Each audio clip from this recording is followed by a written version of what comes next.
Сәлем баршаңызға, менің YouTube каналыма қош келдіңіздер. Менің ең алғашқы каналыма жүктеп жатқан видеом бұл баклава рецептісі. Лайк басып, мені қолдауды ұмытпаңыздар. Ал кеттік. Ең алдымен ыдысқа жұмыртқа мен сүтті қосып, венчикпен араластырамыз. Одан соң сұйық май, разрыхлитель және де тұзды қосып, тағы да араластырамыз. Илегіштен өткізілген міндетті түрде ұнды қосамыз. Араластырып, қамыр илейміз. Қамырымыз өте жұмсақ болып шығады, және де оны пакетикке салып, 1-2 сағатқа тындырамыз.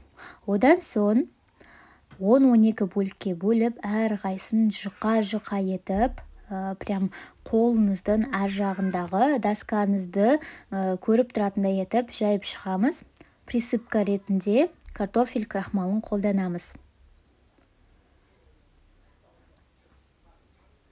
Әрқайсысын осылай үсті-үстіне қойып, өзіңіз қолданатын кез келген формаға сәйкестендіріп, осылай кесіп шығамыз.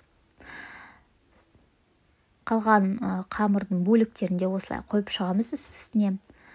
Кез келген орехты қолдануға болады, мәселен, грек жаңғағын, арахистарды, фисташковый болсын, өзіңіздің қалауыңыз. Содан соң осылай бөліктерге бөліп шығамыз.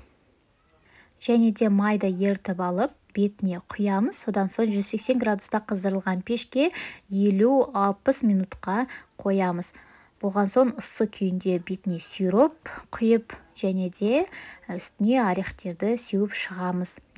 Осымен біздің баклавамыз дайын болды. Өте дәмді болып шығады. Мен отбасыма қатты ұнады. Ұнаса лайк басып, пікір қалдыруды ұмытпаңыздар. Сіздермен бірге болған мархабат.